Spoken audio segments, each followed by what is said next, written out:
Olá, olá, querido amigo, querida amiga, qué bueno estar contigo una vez más para juntos estudiar la palabra del Señor en el proyecto Revivados por su palabra. Antes de reflexionar en el capítulo 32 de Isaías, vamos a orar.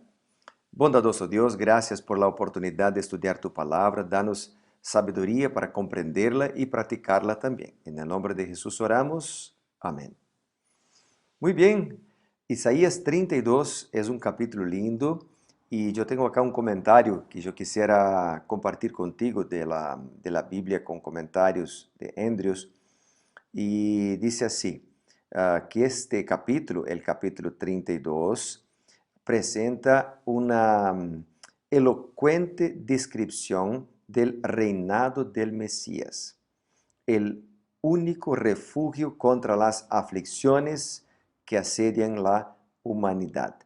Y dice más que este capítulo es una de las cumbres de la literatura de Isaías, justamente porque presenta cuatro símiles que presentan el reinado del Mesías.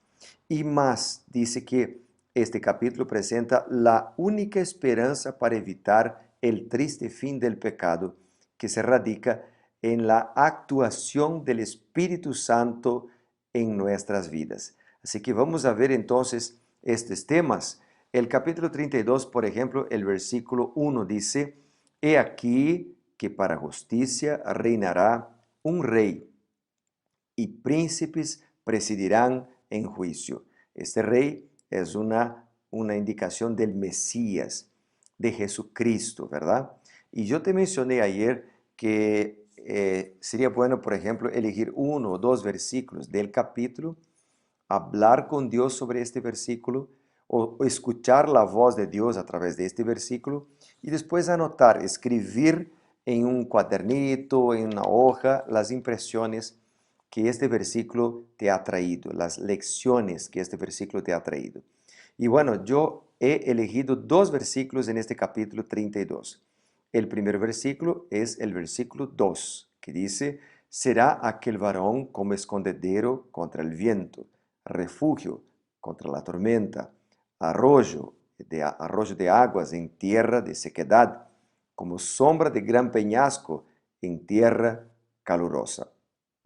Si el rey acá, y sabemos que es, apunta, representa el Mesías tiene características poderosas y tremendas para nuestras vidas. Por ejemplo, en este versículo 2, yo he anotado acá en mi cuadernito, ¿verdad? Dice, Jesús es mi escondedero contra el viento. No temeré mal ninguno. Jesús es mi escondedero. Qué lindo, ¿verdad? Después dice, Jesús es mi refugio contra la tormenta de la enfermedad, la tormenta de las tentaciones. Muchas personas han caído en tentaciones y no logran vencer, no logran obtener éxito porque luchan solas. Intentan vencer las tentaciones sin orar. Amigo, nuestra lucha no es para vencer las tentaciones. Nuestra lucha tiene que ser para pasar más tiempo en la presencia del Señor y entregar nuestra vida en sus manos, porque Él nos puede dar la victoria verdadera. Él es nuestro refugio contra la tormenta. Por ello, no quedaré desesperado. Número 3, Jesús es mi arroyo en la sequedad. Qué lindo, ¿no? No quedaré angustiado, porque Él es el agua de la vida. Jesús es mi sombra en la tierra calurosa. Estoy a salvo. Asimismo, cuán bueno es cuando nosotros estamos en un día de sol muy fuerte, por ejemplo, y encontramos una sombra. Cuando encontramos una sombra, por ejemplo, para poner nuestro auto, para estacionar nuestro auto y que no quede tan caluroso adentro, ¿verdad? Así que es Jesús como un árbol grande que nos da gran sombra. Pero acá en el versículo 2 dice, Él es como la sombra de un gran peñasco en tierra calurosa. O sea, nos trae alegría, nos trae satisfacción, nos trae protección, nos trae alivio en contra las enfermedades y las tentaciones. Lindo, ¿verdad? Yo he escrito acá en este cuadernito, oré hoy al Señor Jesucristo después de escribirlo y hablando con Él en gratitud, agradeciendo a Dios, a Jesucristo, por grandes características que Él tiene y por tan gran amor que manifiesta para con nosotros. Bueno, otro versículo que yo he subrayado acá en este capítulo está en el versículo 15, que dice, hasta que sobre nosotros sea derramado el Espíritu de lo alto, entonces el desierto se convertirá en campo fértil y el campo fértil como un bosque. Interesante que si tú miras los versículos anteriores, ve, por ejemplo, características negativas, consecuencias de una elección equivocada de un pueblo que estuvo lejos del Señor. Pero cuando nosotros somos bautizados por el Espíritu Santo, cuando el Espíritu es derramado sobre nosotros, cosechamos bendiciones. Y es este versículo que yo he puesto acá en mi cuadernito. Entonces, por ejemplo, yo escribí, ¿no? Si el Espíritu Santo es derramado sobre mí, si el Espíritu Santo es derramado sobre mí, ¿verdad? Sobre el campo de mi corazón, entonces este campo será fértil. El juicio y justicia, la paz serán mi realidad y yo habitaré en una habitación segura. Qué lindo, ¿verdad? El Espíritu Santo siempre estuvo a disposición de su pueblo.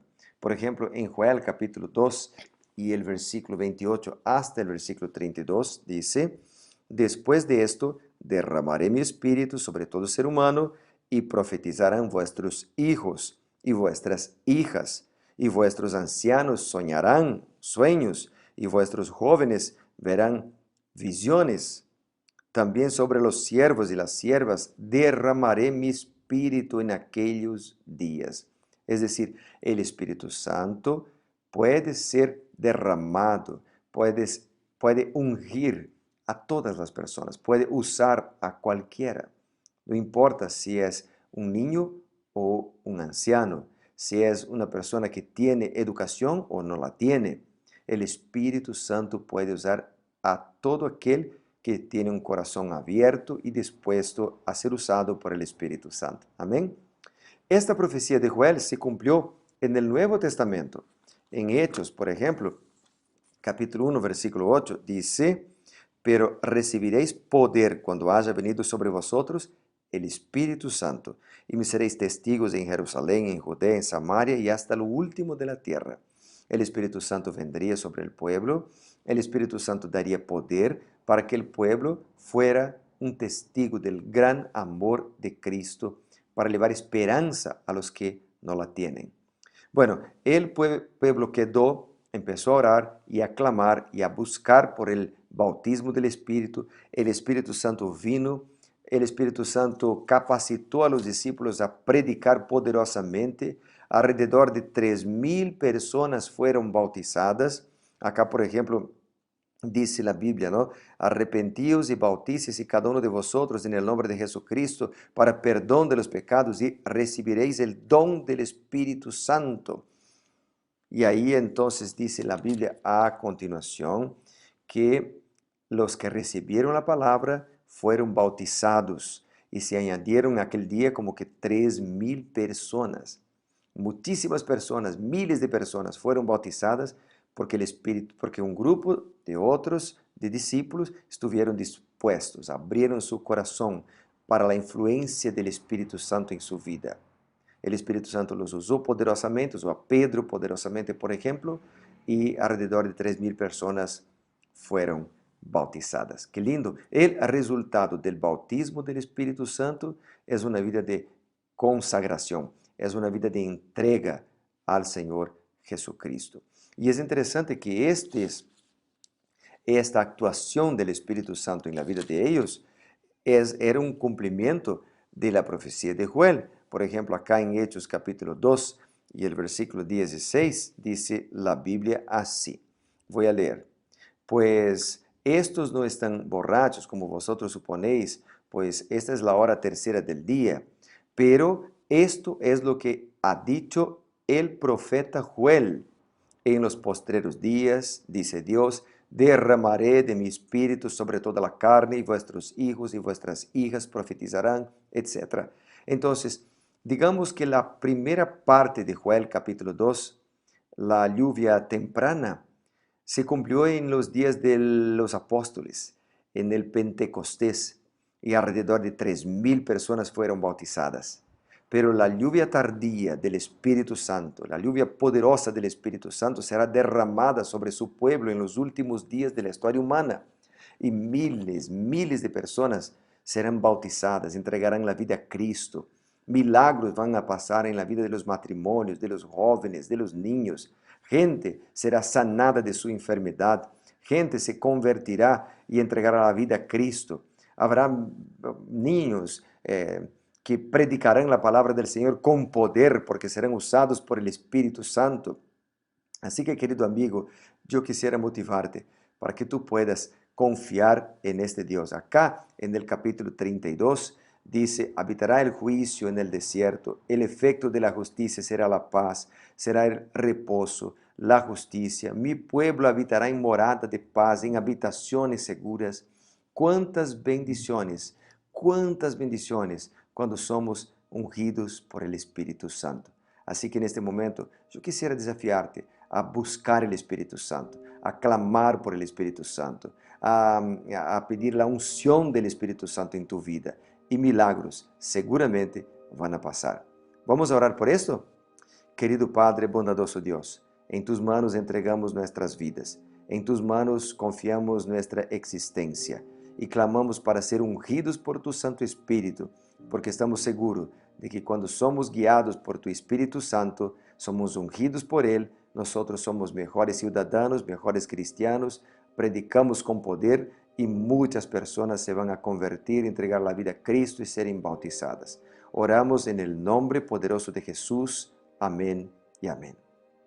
Que Dios te bendiga. Nos vemos mañana para ser reavivados por su palabra. Chao, chao.